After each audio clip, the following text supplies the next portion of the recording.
trial no bon. Oi, tahadore.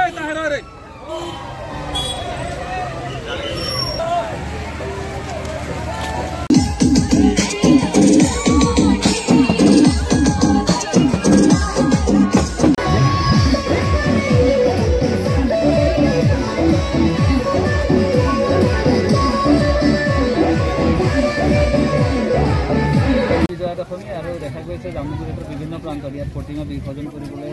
ভক্তগণ ৰাইজ উপস্থিত হৈছে আৰু নিৰাপত্তাৰ ক্ষেত্ৰতো যথেষ্ট কটকটীয়া কৰা গৈছে কি ক'ব আজি বিজয় দশমী আজি আমাৰ জামুগুৰি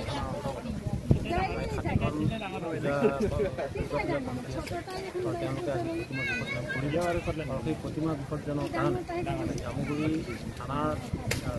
থানা আৰু আমাৰ গাঁওৰক্ষী বাহিনী আমি বিসৰ্জনস্থলীত যথেষ্টভাৱে আমি কঠোৰ নিৰাপত্তা ব্যৱস্থা আমি কৰিছোঁ আমি SDRFৰ পৰা ধৰি আমি মেডিকেল কেম্প ফায়াৰ ছাৰ্ভিচ আমি তাৰ উপৰিও আমি নৌকাও ইয়াত সুকীয়াকৈ আমি ৰাখি থোৱা আছে যাতে মানুহৰ কোনো ধৰণৰ অসুবিধা নহয়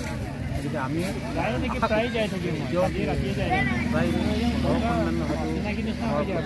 হৈছে আৰু বাকী যি প্ৰতিমা আহিবলৈ আছে সেই প্ৰতিমাখিনিৰ ক্ষেত্ৰতো যাতে কোনো ধৰণৰ অসুবিধা নহয় বা সেই পূজা কমিটিয়ে অসুবিধা নকৰে তাৰ কাৰণে আমি গাঁওৰক্ষী বাহিনী আৰু আমাৰ জামুগুৰি থানাই আমি এটা কটকটীয়া নিৰাপত্তা কৰিছোঁ আমি লাইট জেনেৰেটৰৰ পৰা ধৰি গোটেই ব্যৱস্থাখিনি আমি ইয়াত কিমান প্ৰতিভা আছে গোটেই ব্যৱস্থাখিনি আমি ইয়াত চাৰিদুৱাৰৰ ফালৰ পৰাও আমাৰ ইয়ালৈ অহাৰ কথা আছে চাৰিদুৱাৰৰ বাহিৰৰ গতিকে ইতিমধ্যে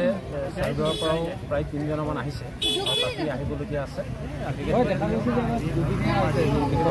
দুদিনীয়া হৈছে এইবাৰ সেইকাৰণে হয়তো বিসৰ্জনৰ দিন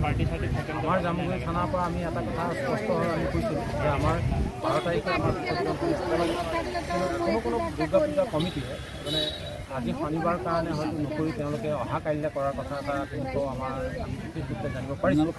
হয় আমি সেইটো কাৰণে সাজু হৈ আছোঁ ইয়াত যাতে আমাৰ কোনো ধৰণৰ এই বিসৰ্জনস্থলী আমাৰ কোনো ধৰণৰ দুৰ্ঘটনা সংঘটিত নহয় তাৰ কাৰণে আমি সম্পূৰ্ণৰূপে সাজু হৈ আছোঁ